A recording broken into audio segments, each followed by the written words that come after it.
cet enseignement sur le rôle de la famille, nous avons vu un point qui était important. Dieu veut restaurer la famille.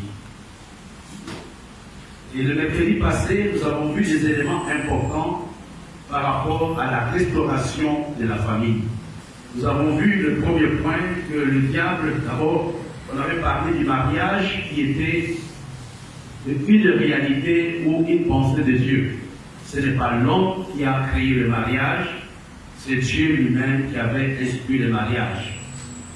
Et nous avons vu le mercredi passé que le diable, pour détruire le mariage, détruit 4 relations.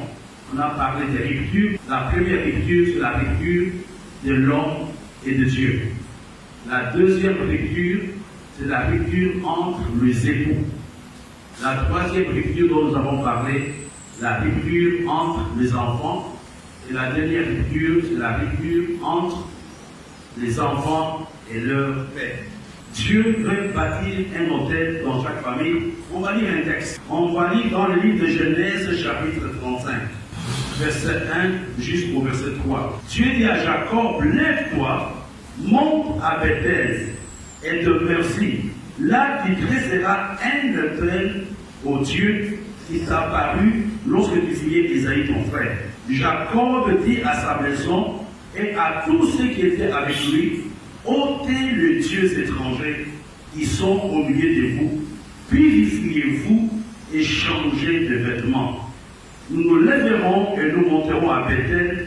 Là, je dresserai un autel au Dieu qui m'a exaucé dans les jours de ma détresse et qui a été avec moi pendant le voyage que j'ai fait. Donc voilà un tout petit peu. La première chose que j'aimerais que nous puissions nous rappeler, que le premier autel de la Bible n'a pas été bâti dans une église. Le premier autel de la Bible n'a pas été bâti dans un temple ou dans une synagogue. Le premier autel de la Bible a été bâti au sein d'une famille. C'est dans la famille d'Adam et Ève, là où Caïn et son frère, c'était à cause de l'autel qu'ils vont avoir le problème. Et ici, nous voyons Dieu qui parle à Jacob. Jacob venait de mettre 20 ans hors de sa patrie. Jacob venait de mettre 20 ans hors de sa famille. Et qu'est-ce que Dieu lui dit? Dieu lui dit tout simplement, il faut que tu puisses me bâtir un autel. Il faut que tu puisses bâtir un autel. Dieu veut que chaque famille soit un véritable Bethel. Bethel, c'est la maison de Dieu. Dieu veut que dans chaque maison, que nous puissions avoir un autel. Mais ici, qu'est-ce qu'il dit? Il faut d'abord enlever les dieux étrangers. Non seulement enlever les dieux étrangers, purifiez-vous et changez de vêtements. Et nous sommes au stade aujourd'hui où le monde, où la civilisation, où la société est en train de nous donner une fausse façon de regarder le mariage ou la famille. Quand Dieu dit de changer les vêtements, il fait allusion au renouvellement de notre intelligence. La manière dont nous devons regarder, comment on regarde la famille, comment on regarde le mariage. Aujourd'hui, on a tendance à diaboliser nos familles. On a tendance à diaboliser le mariage. Mais Dieu veut que nous changions le vêtement. Dieu veut que notre façon de regarder le mariage puisse changer. Savoir que ce n'est pas une mauvaise chose. C'est quelque chose, c'est un don de Dieu. C'est Dieu qui a donné à l'homme le mariage. C'est Dieu qui a donné à l'homme la famille. Mais notre façon de regarder doit vraiment changer. Il dit, pour que Dieu puisse te bénir, n'oublions pas qu'il est en route pour rentrer à Canaan. Dieu lui dit, rentre à Bethel. Ma prière de chaque famille de cette communauté, ma prière de chaque famille qui me suit sur les réseaux sociaux, nous voulons que chaque famille puisse avoir un autel. Un autel, c'est un moment, dans l'Ancien Testament, l'autel était fait avec de pierre, mais nous, c'est l'autel de notre cœur. C'est avoir un temps où les différents membres de la famille se mettent à prier ensemble. Quand les différents membres de la famille commencent à prier ensemble, il y a énormément de choses que nous pouvons résoudre. Mais il y a quelque chose que j'aimerais aussi nous dire. Il y a quelque chose. Nous avons vu, Dieu tient à ce que les relations au niveau de la famille soient rétablies, soient restaurées. la relation de l'homme avec Dieu, la source de la joie, c'est Dieu. Donc nous voyons que Dieu tient à ce que nous puissions avoir la restauration de toutes les relations qui sont brisées au niveau de nos différentes familles. La restauration des familles ne peut pas arriver tant que le rôle de membre de famille n'est pas restauré. La restauration de la famille passe par la prise de conscience des différents rôles que les différents membres d'une famille jouent au sein de la famille. Et les 3-4 problèmes proviennent de ce fait que nous ne savons pas quel est le rôle. Je vais prendre ici un exemple. Dans l'église, si les choristes ne savent pas pourquoi ils sont là, les musiciens ne savent pas pourquoi ils sont là, le pasteur ne sait pas pourquoi il est là, qu'est-ce qui va se passer? Il y aura confusion. Même si on a l'onction. Mais si on ne sait pas qui fait quoi, qui dit quoi, il y aura confusion. C'est la même chose. Si vous prenez les notes, j'aimerais que vous puissiez comprendre que cette nuit, nous devons prier pour la prise de conscience de différents rôles que les différents membres de la famille jouent. Et les différents rôles sont clairement définis dans le livre d'Éphésiens. C'est notre livre par excellence pour ce séminaire. Le livre d'Éphésiens nous dit clairement les différents rôles que les différents membres de nos différentes familles jouent. Là, disons Éphésiens 5, verset 22. Le premier rôle, la première activité de chaque femme au sein de la famille, c'est la soumission. On n'a pas dit le mariage, c'est la soumission. Tant qu'il n'y a pas de soumission, la famille ou le mariage ne peut pas fonctionner. Le mariage est une pensée de Dieu, c'est lui qui a mis cela en place, et le manuel par excellence pour que le mariage fonctionne, c'est la Bible. Si toutes les femmes apprennent à se soumettre, sans donner de conditions, sans donner de restrictions, on aura des familles stables. Dieu connaît la femme. C'est la raison pour laquelle il dit à la femme, femmes, soyez soumises à vos maris comme au Seigneur. Et il n'a pas dit, sois soumise à ton mari s'il est bon, s'il est parfait, s'il est gentil. Il dit, femmes, soyez soumises. La première, ou le premier secret, ou le premier ingrédient que Dieu a mis à la disposition de l'homme pour que le mariage fonctionne, pour que la famille fonctionne, c'est la soumission. Et je vous dis la vérité, tant qu'il n'y a pas de soumission dans le mariage, il y a un rôle qui n'est pas joué. Le mariage ou la famille sera voué à l'échec. Et je me posais la question, pourquoi Dieu n'a pas commencé par dire, quand il donne les ordres, quand il définit les rôles, il n'a pas commencé avec l'homme, il a commencé avec la femme. Pourquoi? Dieu l'explique lui-même.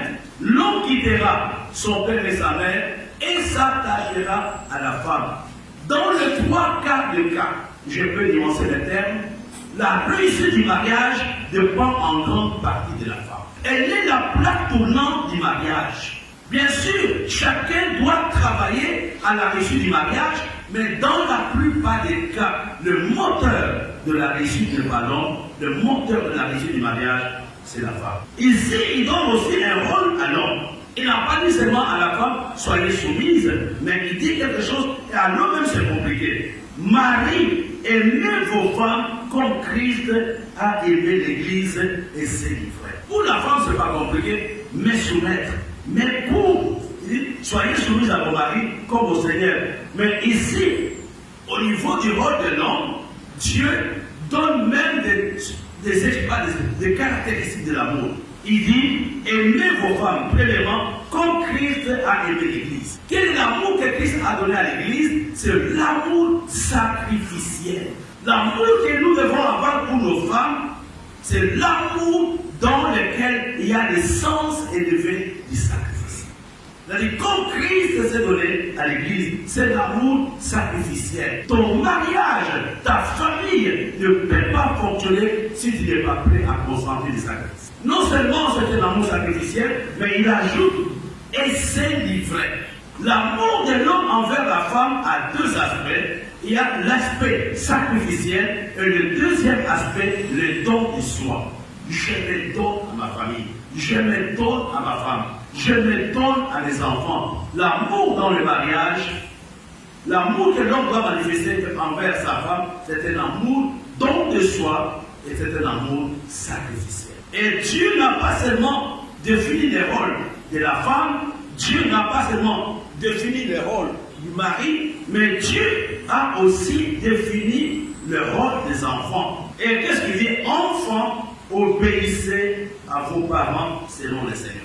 Vous voyez, il y a trois choses qui sont importantes dans le mariage. La première chose qui fait faire fonctionner le mariage, c'est la soumission de la femme.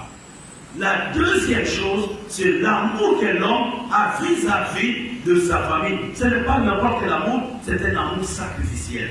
C'est un amour don de soi. Et la troisième chose, quand les enfants obéissent à leurs parents, nous avons une famille heureuse. On voyait comment nos mères étaient soumises. On voyait comment nos parents, ils n'ont pas eu de manuel d'amour, ils n'ont pas eu de séminaire, mais il y avait au moins la main de Dieu dans certaines familles que nous avons connues il y a quelques années. Et les enfants aussi étaient soumis. Et on avait moins de morts par accident. Les gens vivaient longtemps. Pourquoi? Parce que la parole de Dieu était respectée. Les enfants étaient soumis au papa. Quand le papa dit non, c'est non. Mais aujourd'hui, le papa dit non, mais l'enfant fait ce qu'il veut. Les gens de ma génération comprennent de quoi je parle. Et on apprend à être soumise. Nous sommes nés rebelles. On apprend à être soumise. Ce n'est pas le fruit de l'esprit. C'est un effort. Il y a un prix que tu dois payer pour que tu sois soumise. D'ailleurs, je voudrais vous dire que le fonctionnement du mariage ou le succès du mariage, il y a un prix que l'homme et la femme payent pour la réussite de leur mariage. Ce n'est pas automatique. Ce n'est pas automatique, il y a un prix, c'est un travail qui se fait du jour au jour. Nous allons voir que le vrai problème,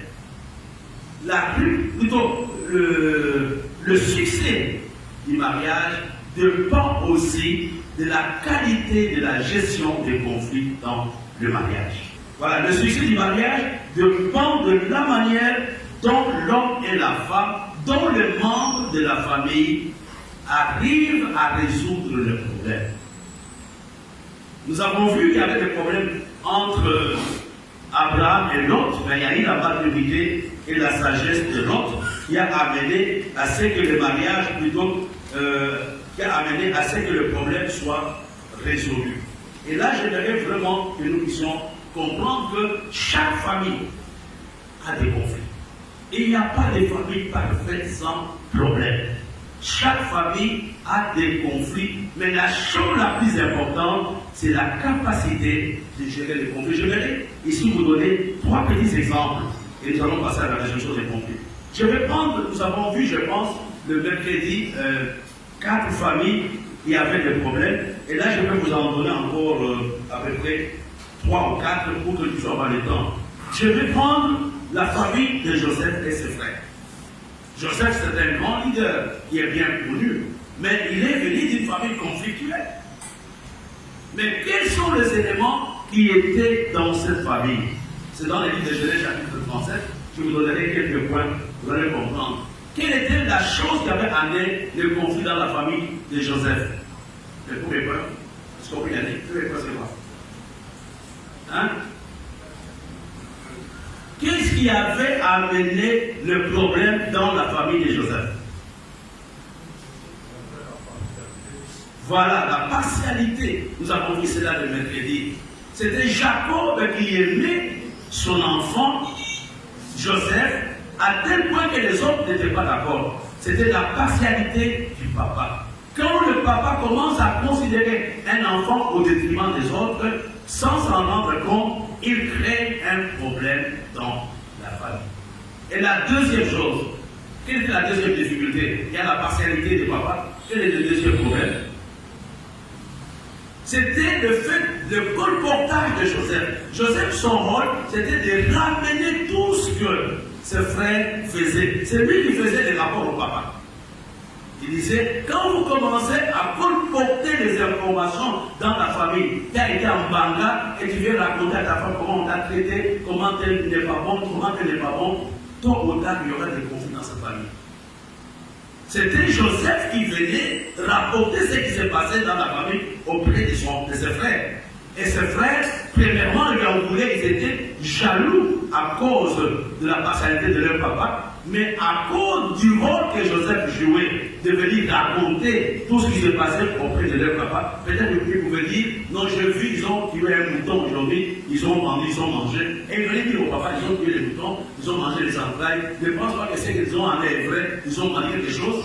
Et papa le reprenait, et cela avec amener des problèmes. Quand vous commencez à jouer le rôle de colporteur d'informations dans la famille, vous êtes en train de détruire la famille, vous êtes en train de détruire l'Église.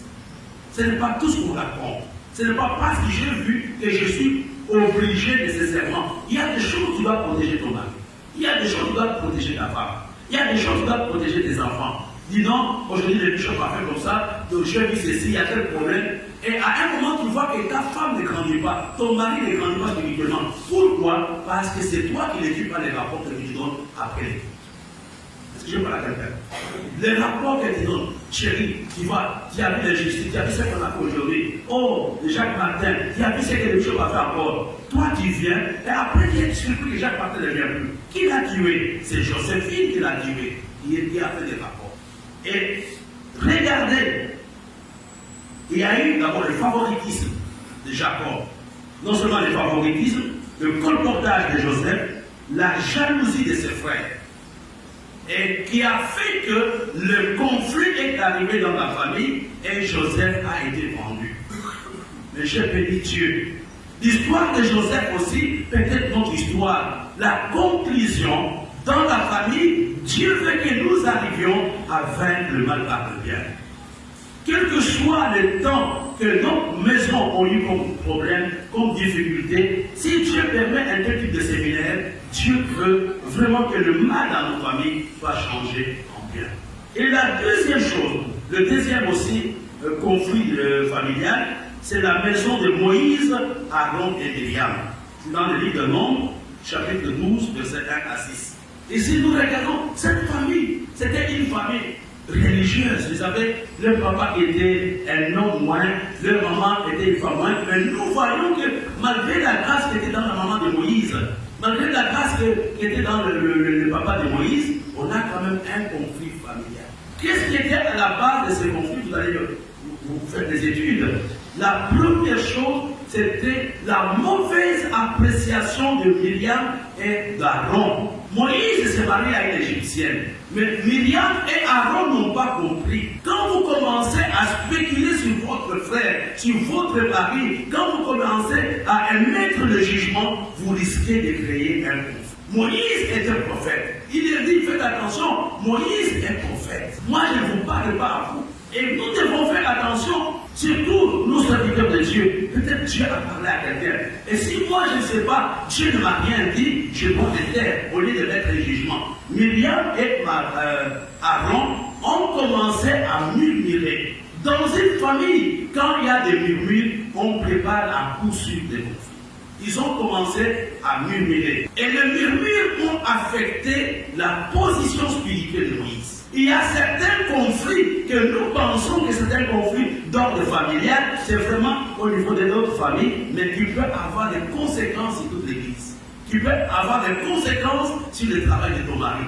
On doit faire attention, ne dis pas c'est ma vie privée. Non, c'était un problème familial, mais qui va retarder Israël pendant des jours. Ce n'était pas un problème qui concernait pour Israël, c'était un problème entre le frère d'une même mère et de même père. Un problème familial retarde la marche de tout Israël. Et vous comprenez que quand nous sommes un corps, ne dis pas c'est mon mariage, ce sont mes enfants, ce sont mon mari, je fais ce que je veux. Non mon frère, il y a des décisions que tu prends qui peuvent amener les autres à l'enfer. Nous devons prier pour le couple de l'Église. Certains problèmes que vous avez dans vos maisons ont des répercussions directes sur le fonctionnement de l'Église. Nous sommes d'accord.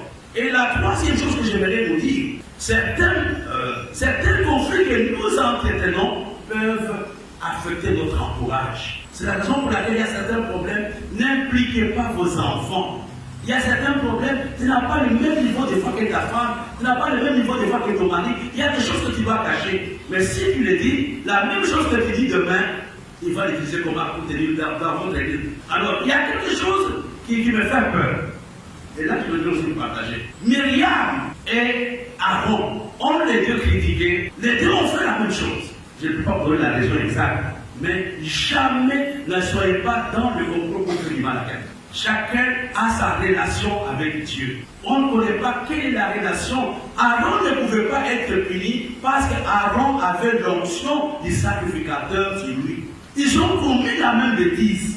Mais Dieu a préservé. Il a mis en garde Aaron, mais il a puni Myriam. Nous sommes égaux par rapport au salut. Nous ne sommes pas égaux par rapport à la grâce. Mais la bonne nouvelle de ça, c'est la fin de cette histoire.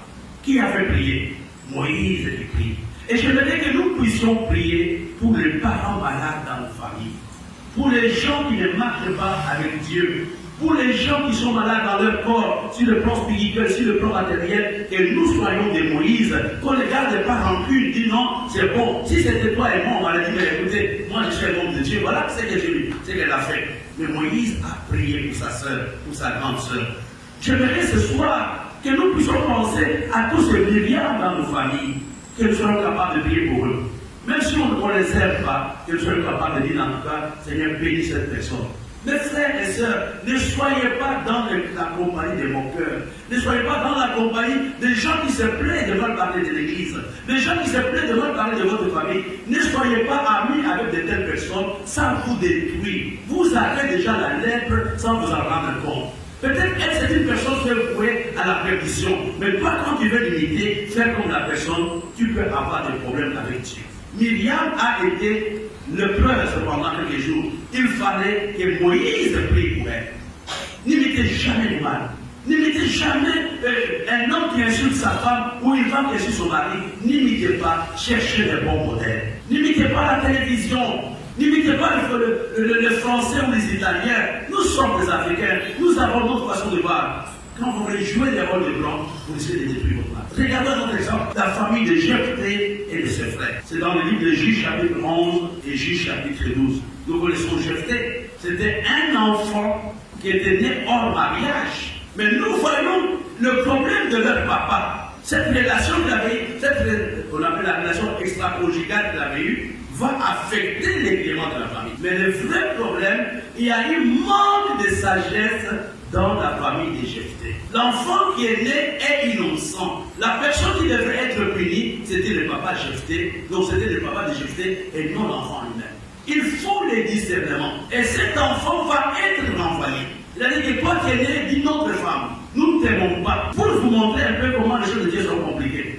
Quand un tel problème arrive dans votre maison, cherchez les discernements, cherchez à comprendre qu'est-ce que Dieu veut que vous fassiez. L'enfant est rejeté. Et pendant ce temps, qu'est-ce qui s'est passé?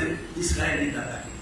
Ils vont se rappeler que c'était leur frère qu'ils avaient renvoyé. Et c'est lui qui vient et qui devient chef de la famille de son frère. Peut-être vous avez des frères comme ça qui sont nés en dehors de votre mariage. Ne soyez pas à la place de votre maman. Ne soyez pas à la place de votre tante. Non, toi tu es né, toi on ne te connaît pas, tu es étranger. Laissez Dieu juger. C'est lui qui connaît comment il a organisé les choses. Cet enfant a été ramené, non en esclave, il est venu comme le chef. Et pourtant ses frères l'avaient renvoyé. La position qu'il avait, c'est la position de président de la République aujourd'hui. Il était juge en Israël. Et pourtant c'était un enfant qui était né hors mariage. Peut-être que tu as un cas comme ça. Ce n'est pas à toi de juger. L'enfant est innocent. N'aie pas la haine vis-à-vis de cet enfant qui va entretenir un conflit qui n'a pas de sens. Prie pour l'enfant, aime l'enfant, aide des problèmes avec ton mari ou avec ta femme. Mais l'enfant n'a rien à faire avec les problèmes que toi tu as avec ton mari. Jephthé est revenu. Il n'est pas revenu incognito. Jephthé est revenu avec les honneurs. Là, c'était des petits exemples. Mais j'aimerais maintenant, il me reste à peu près 15 minutes, amener à la conclusion de cet après-midi. Je disais que le cas, excusez-moi, regardons le cas de Joseph et de ses frères. Et ça s'est bien terminé. Allô, et ça s'est bien terminé. Qu'est-ce qu'il y a eu à la fin? Réconciliation. Le cas de Marie, Myriam, Moïse et Aaron. Ça s'est bien terminé. Qu'est-ce qui s'est passé? Il y a eu la paix, il y a eu la restauration, il y a eu l'intercession. Et le cas de Jephthé et de ses frères, ça s'est bien terminé. C'est ça le plan de Dieu. Dieu ne veut pas que nous demeurions éternellement dans les conflits. Il y a un temps pour nous battre, il y a un temps que les problèmes soient résolus. Il y a un temps, il ne faut pas, frères et sœurs, après 10 ans, vous entretenez le même conflit. Vous êtes en train d'écouter votre durée de vie sur cette terre. Il y a un temps pour avoir des problèmes, même dans l'église. Il y a un temps où on dit non, il faut qu'on arrête. On est fatigué de nous battre pour ça. Il faut vraiment que les choses changent. Alors, j'aimerais ici nous donner 6 petites choses, peut-être qu'on aura l'occasion de terminer cela un autre jour. Pourquoi? Quelle est la bonne façon de gérer les conflits? La première chose, il faut reconnaître qu'il y a un conflit. La première chose, reconnaître qu'il y a un conflit. Reconnaître qu'il y a un problème. Et souvent, quand on ne reconnaît pas qu'il y a un problème, on est en train de se détruire à petit feu. La deuxième chose, et là ça peut nous aider nous tous, identifier la racine du conflit. Souvent, la racine n'est pas identifiée. Donc mon mari est pur, moi je me parle avec douceur, mais cherche à comprendre quelle est la racine. Peut-être qu'il ne veut pas qu'il te touche. 1 mois, 2 mois, 3 mois, il commence à être nerveux. Toi, tu penses que le problème a commencé ces jours-là. Le problème date de 3 mois. Tant que vous n'identifiez pas la racine du conflit, le problème ne sera pas résolu. Souvent, nous résolvons les conséquences du conflit, mais nous laissons la racine. Et là, c'est le Saint-Esprit qui peut nous aider. Et vous allez voir que le problème pour lequel vous vous enflammez n'est pas le vrai problème. Ton cœur n'est pas propre. Il y a autre chose que tu n'arrives pas à exprimer. La troisième chose qui est très importante dans la résolution du conflit, il faut accepter d'être un co-responsable de la résolution. Si te souviens que ton frère a quelque chose, laisse-la ton offrande, va te réconcilier avec ton frère et viens faire contact. Ici, qu'est-ce que, en fait, la décision de trouver une solution doit venir de deux côtés. C'est chacun qui doit être animateur de la réussite du mariage ou de la famille. Il ne faut pas dire non, moi j'attends qu'il vienne me demander pardon. Là, tu n'as pas compris les Écritures. Si tu te souviens que ton frère a quelque chose contre toi, laisse ton offrande. Même si lui n'a pas pris l'initiative de te voir, toi prends l'initiative d'aller te voir.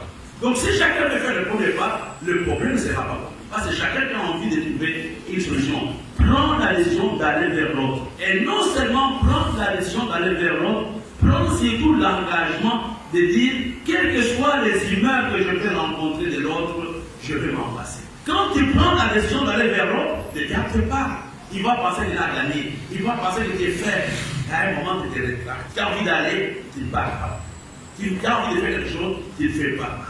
C'est non seulement je prends la résolution d'aller, mais je prends aussi la résolution de braver tous les obstacles que je vais rencontrer lors de cette réconciliation. Et des fois, il y a les sentiments d'impunité, il y a l'orgueil qui arrive, il y a la peur qui arrive, comment il va réagir, comment il va faire, peut-être il va me prendre pour ceci et cela. Prends l'engagement, quel que soit le voix intérieur qui te parle, dis je vais m'emporter. Je veux que mon mariage, comme la femme a dit, je veux que mon mariage, je veux que ma famille, je veux que ma relation soit sauvée. Ne reste pas dans ton grand frère, ça n'aide pas. Même si on t'a fait beaucoup de choses qui sont mauvaises. Vous savez, mon pasteur avait l'habitude de le dire. Lui disait, Dieu n'a pas besoin de savoir qui a tort ou qui a raison. Dieu veut seulement que sa parole soit respectée. Et que sa parole a tort. Même si c'est lui qui a mal fait, même si c'est lui qui t'a fréquenté, qui t'a provoqué, prends la résolution d'aller vers lui. La quatrième chose, je voudrais insister là-dessus. Pour le quatrième pas dans la résolution des conflits. Visez le problème, ne visez pas la personne. Parlez du problème là, ne visez pas le caractère de la personne. Chérie, pourquoi les enfants ne sont pas encore au lit? Si tu as acheté la télévision, on n'aurait pas tous ces problèmes. On dit, on est en train de parler d'un problème concret avec des faits, mais tu laisses ces problèmes, il faut dissocier la personne du problème. Et beaucoup nous sommes comme ça. Et nous vivons toujours avec le conflit. Nous n'avons jamais résolu parce que nous nous attaquons aux individus et sans toucher le nez du problème. Le cinquième problème, quand on vient voir quelqu'un pour résoudre les conflits, qu'est-ce qu'on cherche? En fait, nous cherchons une solution. Parce qu'il y a des gens qui parlent pendant des heures. On va parler, mais quelle est la conclusion? J'ai voulu seulement parler. Tu as parlé, mais tu n'as pas résolu. Chercher dans le conflit, on aborde le conflit pour trouver une solution. Et dans ta prière, dans ton conflit, demande la sagesse à Dieu. Seigneur, je veux que tu me donnes une solution avec mon mari qui est difficile, avec ma femme qui est difficile, avec mes enfants qui ne comprennent pas. Seigneur, je veux une solution sur la querelle. Il y a 3 façons de trouver des solutions. Il y a 3 façons. La première façon, compromis. nous acceptons tous de faire quelque chose. Quand on gère un problème, ce n'est pas pour que quelqu'un ait la victoire, c'est pour qu'on ait la paix. C'est ça le but de la gestion d'un conflit, c'est retrouver la paix, c'est restaurer la relation qui a été rompue. Dans la gestion des conflits, notez ça. N'ayez pas une attitude d'accusation ou une attitude d'humilier l'autre. Il va se dresser, comme le coq, et puis quand on le touche, les épaules sortent. Et souvent, nous venons pour discuter dans un problème, mais avec une attitude d'orgueil, je vais vraiment montrer que la corde, ainsi de suite, ça ne peut pas aider. Je ne vais pas humilier l'autre. Je vais donner une porte de sortie. Pas tu crois que tu es en train de résoudre un conflit sans te rendre compte que tu es en train de créer un autre. Il y aura des répétitions après la réunion. Le cinquième point, la recherche de solutions. Il y a trois alternatives. La première alternative, c'est le compromis. C'est 50%, 50%. On s'arrange. Donc, dans un compromis, vous êtes donc vous partagez. Mais il y a aussi une autre façon, la conciliation. C'est l'arrangement à l'amiable. Maintenant, il y a un dernier point, la coexistence pacifique. Tous nous sommes d'accord que nous n'avons pas raison. Donc, je reste avec mon opinion, toi tu restes avec ton opinion, mais on dit, mais on va faire avec. Il y a trois façons de gérer un problème. Le premier problème, c'est le compromis. Nous acceptons de faire. Il y a la conciliation, c'est l'attente à l'amiable. On trouve un terrain d'entente. Qu'est-ce qu'on va faire ensemble? Mais la coexistence, il y a personne qui cherche à convaincre l'autre. Chacun reste avec sa position, mais on veut gérer la paix. On veut gérer la maison. Et le sixième point, rechercher la paix, ça souligner, et non la victoire. Ne cherchez pas à avoir raison, à prouver que c'est vous qui êtes les détenteurs de la vérité. Recherchez la paix et non la victoire. Et je vais faire une parenthèse, mais bien aimé, on ne se marie pas pour changer l'autre. Nous avons des personnalités que Dieu nous a données. Je ne serai jamais toi, toi ne seras jamais moi. Et tout ce que Dieu veut, que nous puissions trouver un terrain d'entente. Donc tout ce que nous sommes en train de voir n'a qu'un seul objectif, sanctifier le nom de Dieu dans nos mariages. Mais Dieu ne veut pas qu'on se sépare, Dieu ne veut pas qu'on divorce, Dieu ne veut pas qu'on soit des délinquants. Même si tes parents t'ont blessé, la Bible dit, enfants, obéissez. Ne dis pas, je vais quitter la maison, je vais aller à tel endroit, ce n'est pas la solution. Divorcer n'est pas la solution. Bouder n'est pas la solution. Quand tu boudes, je vais vous dire, être dans la joie et bouder, être dans la joie est plus facile que bouder. Parce que bouder, tu dois changer les humeurs. Quand tu vois la personne arriver, tu dois prendre l'attitude pour bouder. C'est dans la joie que tu as la même attitude partout. Mais si tu me détestes, et dès que tu me vois, tu dois avoir l'attitude pour montrer que tu ne m'aimes pas. Donc c'est plus facile de bouder, d'être dans la joie que de bouder. Être en colère, je crois, entraîne à peu près 360 nerfs. Mais la joie entraîne 2 ou 3 nerfs simplement. Vous perdez beaucoup de choses en gardant des choses dans vos cœurs. Vous perdez beaucoup de grâce en n'étant pas capable de parler. Mais Dieu veut aujourd'hui, il demande à Dieu qu'il restaure nos familles.